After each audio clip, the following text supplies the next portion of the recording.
This video is brought to you by Squarespace, the #1 website platform for entrepreneurs.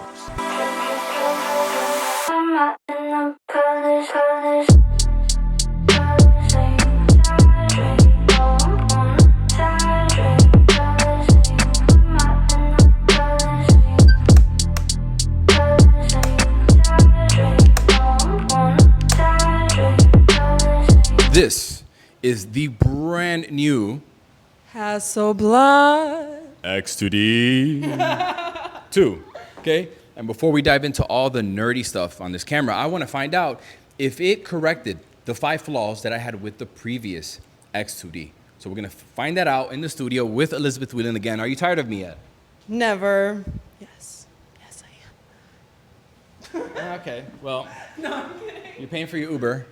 Full disclosure, Hasselblad is letting me keep the camera in exchange for a product showcase video. That said, no one's paying me to say nice things, so you're gonna get both the pros and the cons. So one of my biggest issues with the previous Hasselblad X2D is that when I'm shooting in the studio and I want to kill all the ambient lighting in the studio, see, this camera doesn't have a live view display simulation. So other mirrorless cameras, when you attach a flash trigger to it, like a Canon, this screen is automatically gonna get really bright. And so you have no problem focusing. On a Sony, you can actually map it to a custom button and you can make it bright, or you can make it, darker, so where you see the ambient lighting. So with Hasselblad, they take a different approach. You don't get this exposure simulation. See, what happens is when you're trying to focus, the screen gets slightly brighter just to try to grab focus. And you see here on the X2D1, I can grab focus, right? But I didn't kill all the ambient lighting yet. See, there's still some lighting there. So if I close down the aperture to, let's say, f8, and I want everything completely dark, this is where this camera will struggle with focusing. And a lot of the times I'll end up in manual focus and then also with a lot of autofocus shots, you see? So I can't get focus on her. If I drop my shutter speed to 125, see, now I can get some focus on her. So that this will work. But a lot of the times it's hit or miss. The tricky part about this is that even though you're getting a confirmation beep, there are going to be times where you're actually getting a false positive, where the shot's actually not in focus. So it's something I talked about in previous videos. So with the new X2D2, now they implemented Lidar with face detection autofocus. So now with Lidar, the way Lidar works, it sends a bunch of infrared light and it measures the light as it's bouncing around. And that's what that does is you don't need contrast. You don't need necessarily enough light on your model. You can pretty much focus in darkness. And what's crazy is that you could even focus on a freaking wall with no contrast or any kind of texture, color. Look, so that is one of the benefits of having Lidar. So I'm wondering, will this solve the issue of not being able to focus in a dark studio? Well, let's find out. I'm gonna use the same exact settings that I used. f8, 125 shutter speed, all right? And you see here, it grabs focus instantly. I'm in continuous autofocus. Let me change it to single spot so we can get a confirmation beep. Yeah, it's really quick. At f8, 125 shutter speed. So that, whether it's accurate or not, well, we're gonna see pretty soon, but it grabs focus really quick. Now, problem number 2, it still has to do with the autofocus, but it was not being able to, the camera not focusing on the eyeball. So a lot of the times I'll get eyelashes with the X2D1 because it doesn't have eye detection. It has face detection. So it's hit or miss. So I'm shooting wide open on the new lens at f4, which is still a pretty shallow depth of field for medium format. I'm shooting close-up portraits, and we're gonna see here. So I got eye autofocus working. Let's take a couple shots here.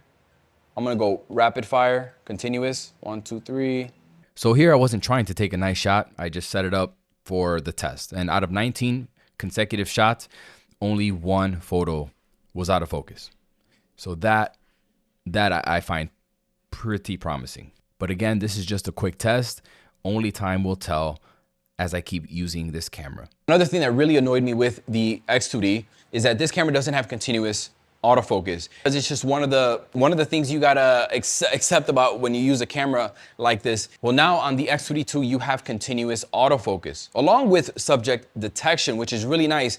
Now with this camera, now I can essentially shoot it like I do with my Sonys, my Canons, and I'm always in continuous autofocus. I mean, I don't even have to press the shutter, and you're gonna see a little box over the eye, and it's gonna just follow her around. So she can move toward the camera, away from the camera. Watch, turn your back to the camera with just your head, and it will actually put a box around her head. Watch, look away. See, it's still gonna put a box around her head, so it still identifies her as a subject. That's what I'm looking at. It's not gonna veer off, which is really, really nice to have. Okay, number 4, the X2D did not have a joystick. This was one of my biggest complaints with the usability of the camera because, well, how are you gonna move your focusing point around if it doesn't find the face? And also, I mean, using the screen to move your focusing point around, come on now, that is like that's not the way. Like, I love a good minimal design, but this is just not the way to do it. So now we have a joystick here that can also work with, you can also push it in, customize it, a custom button. And now you also have another custom button down here that comes default. You could change your autofocus settings, which is really nice. But the big thing here is a freaking physical joystick. Thank you. You know what I'm saying? Like, hey, look what we doing here. Type shit. Let's move, baby. Yes. I would say number 5 is the battery life. Now this one, I don't know yet because I haven't put the camera side by side, but my inkling is that this camera might be actually worse in battery life. That's just a feeling that I have because you have more technology now. You have more processing going on.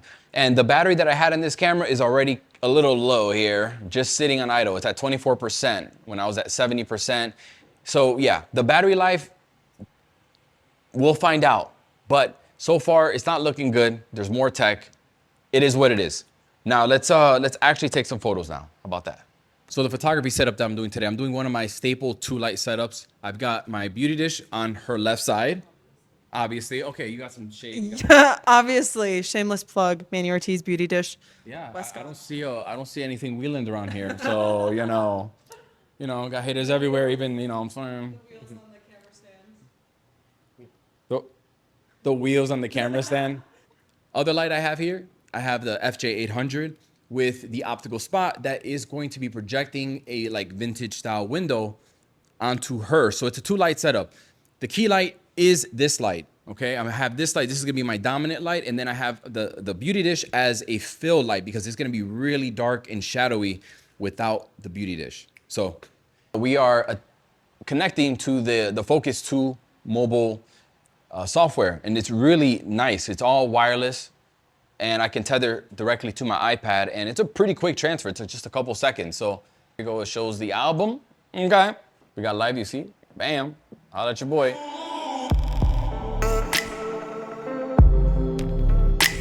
What? Okay, was the fart sound necessary though?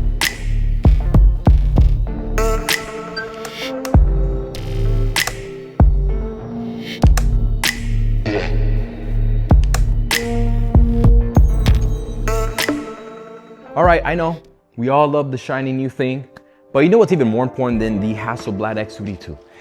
Is you finally starting a website with Squarespace, okay? They absolutely make creating any website, online store, or even a personal blog easy for anyone to set up and manage on their own. Like, I've never come across another service that is this seamless. And I use Squarespace for damn near everything. It's where my portfolio lives, where I can show off my best work without it being compressed to 8-bit hell like it is on Instagram. It's where I manage my online store, and even where I sell my off-camera flash mini course that I just created, and I did it all on my own, leveraging their new AI design tools and features. If I had any questions, I could just simply reach out because they offer 24/7 customer support. So seriously, no more waiting, all right? No more waiting. Try it out now. If you love it, use the code Manny for 10% off. Okay. Okay, shot number 2 is gonna be another one of my 2-light favorites, okay? We're doing slit lighting and the same kind of thing. We're gonna slit light across the face, and then I'm gonna use my beauty dish as a body fill. because it's gonna just be a slit with all darkness if we don't have that fill light. All right, and now I finally got a reason to use my fan. I attached this fan here. It's not a very like ergonomic, pretty setup here, but the fan is just gonna create a little bit of hair movement. I think it's gonna add just that extra little bit of flair to this shot. If I start to get dry, let me know and I'll turn it off. Just like that, just like that. Just like that, just like that.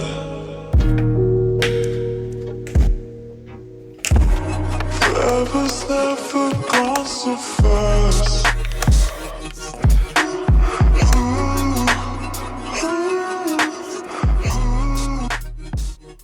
So, you know, the rest of this video, I was planning on sharing a lot of really good examples of the autofocus system and really beautiful, juicy B-roll of the camera and just examples of all the talking points.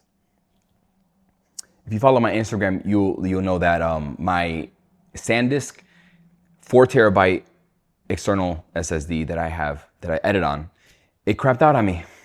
It just stopped working in middle of the edit, and I lost pretty much almost a month's worth of like content on this camera with just a ton of footage. And so I'm sick to my stomach. And now I'm gonna kind of run through some of the main points of the camera, because, you know, just talking about the 5 things that matter to me that they address is just not enough. So let's get right into it. I think it's quite obvious that Hasselblad, with their version 2, didn't go balls to the wall, didn't make any drastic changes to the camera, but instead they made little improvements to the camera that it just improves the usability and the experience.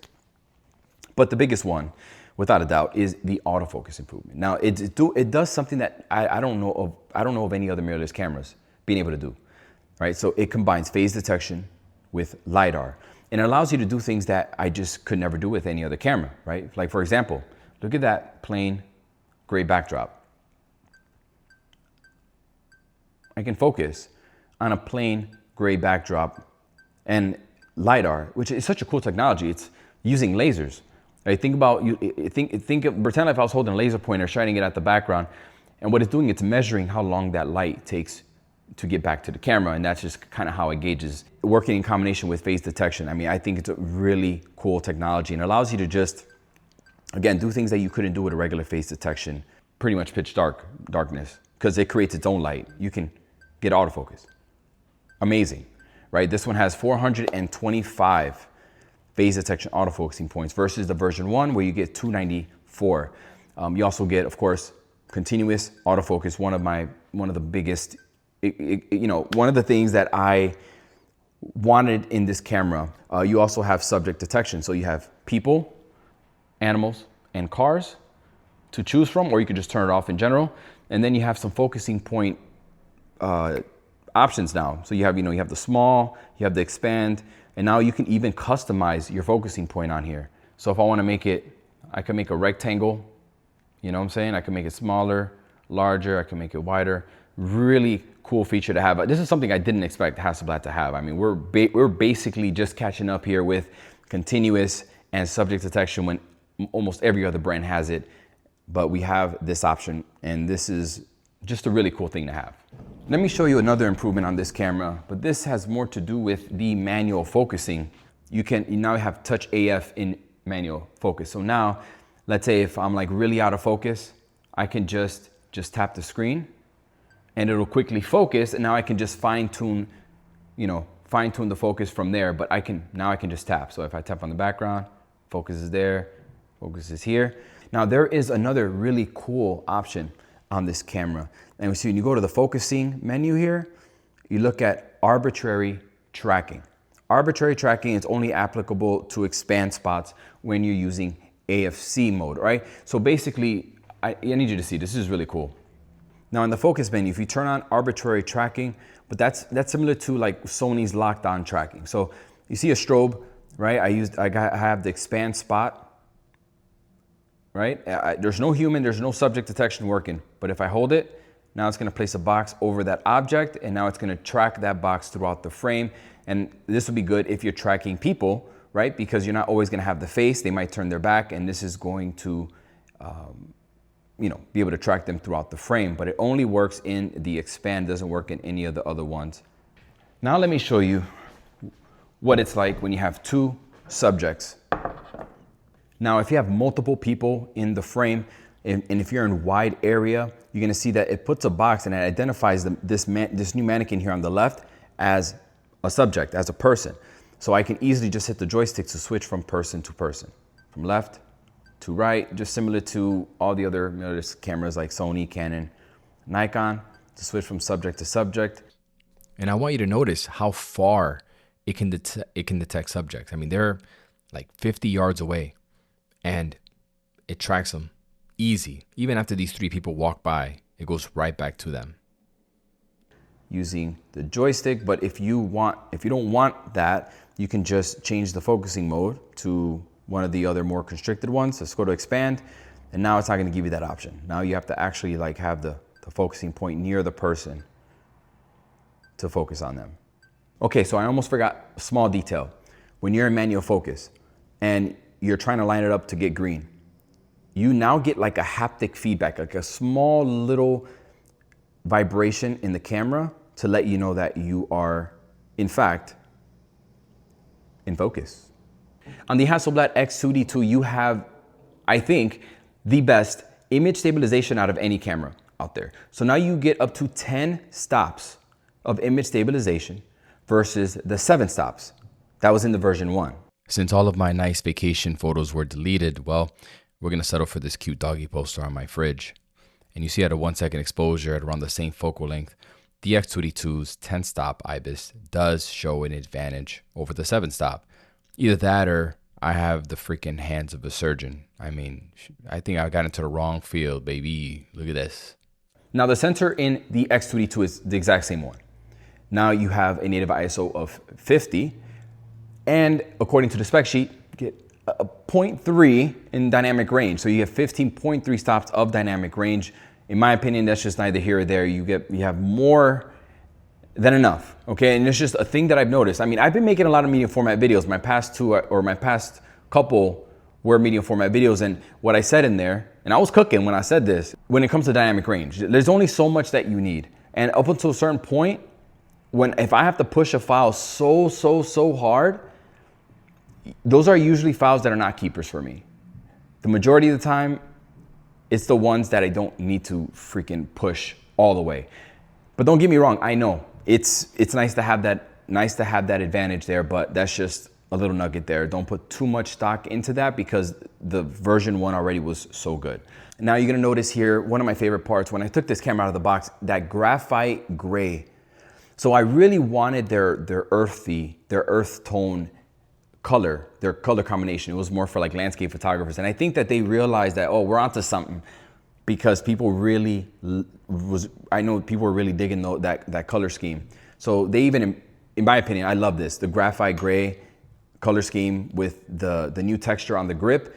You know, I never had issue with the texture on the grip or the grip in general. It's one of the best cameras in the hand ever that I've ever experienced, but they just made it even better. This camera is even slightly lighter than the previous one. I believe they shaved like 40, 50 grams off the weight. And you could definitely feel it when you're holding just the body only, but I ain't got no issues there, okay? There's a lot of also little improvements, like I was telling you, like now with the ISO, you now have the ability to use auto ISO. Version 1, you didn't have that. Now, a big improvement to the camera body, I can't believe I'm talking about it this late because all my fellow ADHDers out there probably clicked away from the video, but the screen now has a mechanism where it pops out now. It pops out far from the body here. You see what I'm saying? So now you can do hip shooting, right? With the version 1, see, the screen did tilt out, but this is as far as it tilted, okay? And you see what happened, the EVF is blocking the screen. So if I'm shooting it at hip level like this, the EVF is blocking like a quarter of the screen, shooting from the hip. Shooting at hip level, you can see the screen and it's not obstructed by the EVF. And you can also tilt it downwards so that if you're shooting above your head, you can now get that angle as well. That's something that you could not do on the version 1. So it just, you know, again, improving the usability and the versatility Hasselblad has also unlocked a little bit more customization out of this camera. So again, they included another custom button here under the joystick. You can also map the joystick, which is nice. But also the front dial here, in the first one, you couldn't press in. You could only press this one in. Now you can press the front dial in. So I have it mapped to change my subject. So if I'm shooting animals, I can just click the front and quickly swap, and there's only 3 different subjects, so it's really easy. And in my previous one, Hasselblad, the version 1, because I didn't have the joystick, I used the back wheel to kind of punch in and see if the person's in focus or whatever. I can use that on the, that's what I have the joystick for, so I'm good. Now I have this, I can use this to now change the crop. So it's not as cool as a Fuji with the lever, with like the GFX 100 RF, but now I can use this to quickly switch over to X-Pan if I want. Also, really cool. Okay, so now what are some of the things that I'm not a big fan of with the X2D2? And to be fair, there's not much, because they pretty much addressed a lot of the issues that I had with the previous version. And you could look back at all the videos I've been making on Hasselblad for the past year, and it's a fact check me, okay? Because they really did address a lot of the little things. That's why on paper, it's not like a super exciting camera, but for people that understood and what the limitations were with the previous one, they pretty much addressed most of them. You know, and the fact that this camera comes in at $800 cheaper than version 1, this is $7,400. Okay, hello. The one thing that didn't improve on was the EVF lag. So I always complained that the EVF lag here feels like a half a second. You know, with my other cameras, the moment I put my face to the viewfinder, the screen just pops up. The EVF lights up right away. With this one, you see here, there's a little lag there. So when I put my face up to the screen, I'm working fast. The EVF doesn't pop up right away. And sometimes the sensor, you know, it just lags a little bit. They haven't fixed that. Another one is the battery life. And I've talked about this before. I was kind of exaggerating in the beginning of the video because the battery life was bad because I was connected to the app. The app was draining the battery a lot faster. Now, when I'm not connected to the app, the battery life is very, very, very similar to the X2D1. So I don't think it's changed much, right? The adding of Lidar and a couple extra things, it's not really making a big difference here with the battery life. It's still not great. Still worse than any of my other full frame cameras. But, you know, it's good enough to get through a shoot. But if you leave it on standby, you know, you leave it on without it turning off, it's gonna drain a lot faster. And I would say, you know, the camera not having live view simulation, not having that option in camera, right? So obviously we have the app, that's a workaround. The app will allow you to make the screen brighter, right? It will give you a live view simulation. I actually looked on ChatGPT, why doesn't Hasselblad allow you to do this like other manufacturers? And it gave me an answer, and I'm not sure if it's true or not, so don't quote me, but it said that, you know, about Hasselblad, just they don't do it because it doesn't give you an accurate representation of the image that you're taking with flash, which is fair, yes. And so they expect you to rely on test shots and, you know, using light meters, histograms, all the things, right? And I get it, I totally get it. But I don't use live view simulation to show me what the image is gonna look like. I like to use that just to be able to gain focus if I'm struggling, and also to compose my shot properly. Because if the ambient lighting is completely dark in the studio, right? Just it getting a little bit brighter to get focus, that's not enough to see what I'm doing. You know, I gotta take my eye off the viewfinder. I gotta look at what I'm doing. I wanna be able to see it on here. And so the fact that I have to connect to the app to be able to do that, it's kind of a pain because now I gotta turn my head while I'm shooting like this. And that's not a way to, I don't like doing that. I wanna be engaged. I got a tunnel vision, man. I'm like focused. So that is something that I wish they would include in a firmware update or something with this camera, so that it's just a better studio camera. That is like just one of those little things. But overall, man, I mean, $7,400. Look, at the end of the day, this is a very first impressions. I need more time with the camera. I want to shoot it outside. I want to shoot it in challenging lighting situations and see if this truly can replace a full frame camera in terms of workflow. Because from what I can see, what I'm seeing here, this camera shoots like a Sony. You can shoot quick. I mean, only 3 frames per second, but you know what I'm saying? You lock focus. If someone's walking toward the camera, the focusing, I feel like it can keep up. You have the arbitrary tracking option for whatever you need. It's a very interesting package. Also, Notice that I haven't said anything about the lens yet. This is a 35 to 100. I'm gonna make its own video on the lens. I feel like it needs its own video. This lens, it's like a 2470-ish equivalent lens, but for medium format. And it is about the same size as a Canon 2470, albeit it has image stabilization. But to be able to make a medium format 2470 this compact, that's really, it just opens up the doors to people that need flexibility on location and don't have all the time to be swapping out lenses. Like I've done client shoots with the X2D before, and I was constantly having to switch from the 35 to the 55 to the 90, depending on, and that wasn't it. Something like this would have been so clutch and allowed me to work faster. Yeah, this is a long ass video. I got some more videos coming, man. I think I'm gonna continue with just doing more on location, like real stuff. Instead of just sitting back there and just giving you B-roll and reading off a script, I'm gonna do more of, live presenting. I feel like YouTube needs more of that. If I try to think about everybody doing the same thing, sitting at a desk and talking, kind of like what I've been doing this whole time. I'm trying to change it up a little bit here, guys. Let me know what you think of the change in style. Also, off-camera Flash mini course. Link will be down below if you want to learn how I use Flash. It's down below. Talk to you later.